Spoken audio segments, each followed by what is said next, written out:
Hello, welcome to today's The Word in a Flash. I'm Dr. Freddie B. Wilson. Today's subject is called Better Days. You know, people are going through a lot nowadays. It's not unusual in that we always face challenges in our lives, but somehow, as of recently, it seems like things just so much more intense for what people are going through. Just passing Mother's Day recently, I had a lot of memory flushing back of my mom back when she was alive and everything. And I noticed some of the encouragement she used to give me. And then I thought about some of the things that I know that some people are going through here now. And we have to realize that sometimes when you pray to God, God hears our prayers. But we have to be patient to let God work his miracles in our lives. And that's why I titled this Better Days. There are two gospel songs that I think applies to what we're talking about now. The first one is a flashback to Dorothy Norwood's song Better Days Ahead. It says, keep on looking up, there are better days ahead. And I think this is quite true. We have to be faithful in God and know that He can and He will deliver us. Another older song that I think applies to this is sang by Diana Reeves, and it's called Better Days. And in that song it says, you can't get to no better days unless you make it through the night. That should be some encouragement for us, because we have to realize that we have to get through what we're going through to get to our better days. There are better days ahead for you. In our quest to get to better days, we have to not give up. We can't quit now. We have to be positive about our futures. Don't give in. Some of you may be contemplating suicide. Some of you may be considering quitting life altogether just by throwing your hands up and giving up. Don't do it.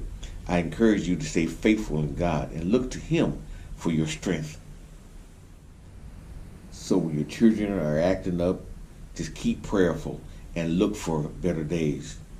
When those coworkers are really acting silly at your job, stay faithful and look for better days. When your finances seem to be coming down on you and you don't know where to go, ask God for guidance and look for better days. One thing I realized this week was came to me during our men's meeting here that I had this week with some of the guys from my church, and that is, not only should we shouldn't focus too much on what we don't have. We need to be thankful for what we do have. We need to look around and realize our blessing that God has already bestowed upon us. Take care of what we already have, and then look for better later. Don't ever forget that God has really blessed us, and don't forget that it was He that brought you through so far. When those thoughts of your past failures seem to plague you more than they did before, just pray, talk to someone, and just move forward. Don't stay in that place. There's nothing wrong with acknowledging your problems. Just don't dwell on them. If you're depressed about something, acknowledge it. Don't dwell on it. Don't let every conversation you have with someone be about your depression. Don't try to keep living in that moment where you're really down. You're there, but it's time to move forward. Jeremiah 29:11 reads, for I know the plans I have for you, declares the Lord, plans for welfare and not for evil, to give you a future and a hope. Some of the things you're dealing with may just be the devil just messing with you all the time. Other things that you're going through may just be tests of your faith. We have to get through those tests every day.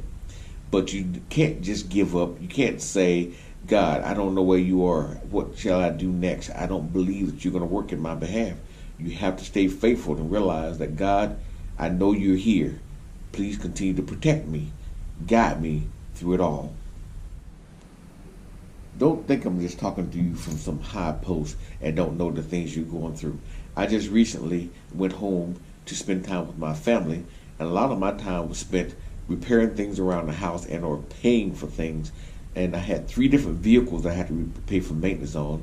One of them I did some maintenance on. Others I had to pay others to fix some things. And as soon as that got fixed, wham, another problem comes up. Just continue streams of money that I really didn't have to spend going out the door. I said, Lord, take care of this problem. Help me with this. And the last part of that, when we thought we had to put the car in the shop again, my daughter took the car in. They took a look at it and helped her with the problem. And I was told there was going to be a fee assessed to them doing that. When she called me later, she said they did take a look at the car, thought to kind of figure out what was going on with it, but they charged her nothing to do it. I said, thank God, because I was willing to sacrifice the money to take care of that, but I really didn't have any money to spare to continue to put into that. So I'm thankful that God worked this thing through, even though I had to pay some money. But I'm looking for better days that God will replenish the money that I had to spend on these repairs and make provision for me to do more. I said it before, some of the blessings God gives you is not meant just for you. You need to be able to share that blessing with others, to share what God gives you with others, to make a difference in other people's lives. Don't be afraid to tell people that you're looking to God for the answers to your problems. And don't be ashamed of the fact that you're operating in faith. Proverbs 3:5 reads, trust in the Lord with all your heart and do not lean on your own understanding. One last thing that I'll point out on that is that some people are praying, and some people will tell you you're praying the wrong way. But let me tell you, there's no such thing as praying too much. But you do have to realize that God already heard your prayers, and you just need to change the way you pray. But beside that, just know that one of the big things I had to learn is that even though God showed me and told me that he was going to bless me, he was going to relieve me of certain situations, that God's timing is not our timing. So we have a tendency to look back and say, God, that problem's still there. God, I'm still going through this thing. But don't give up. Don't give in. Don't let anybody tell you you're a fool by believing that God can bless you. Proverbs 16:3 reads, commit your work to the Lord, and your plans will be established. For all that you hope for in your better days, keep in mind you need to keep God's will foremost in your activity, and you have to do something. You can't just sit back, but you let God guide you on the things that you can do, and let God do the rest. I pray that God give you peace as you move forward in your life, as you look for better days. Be blessed.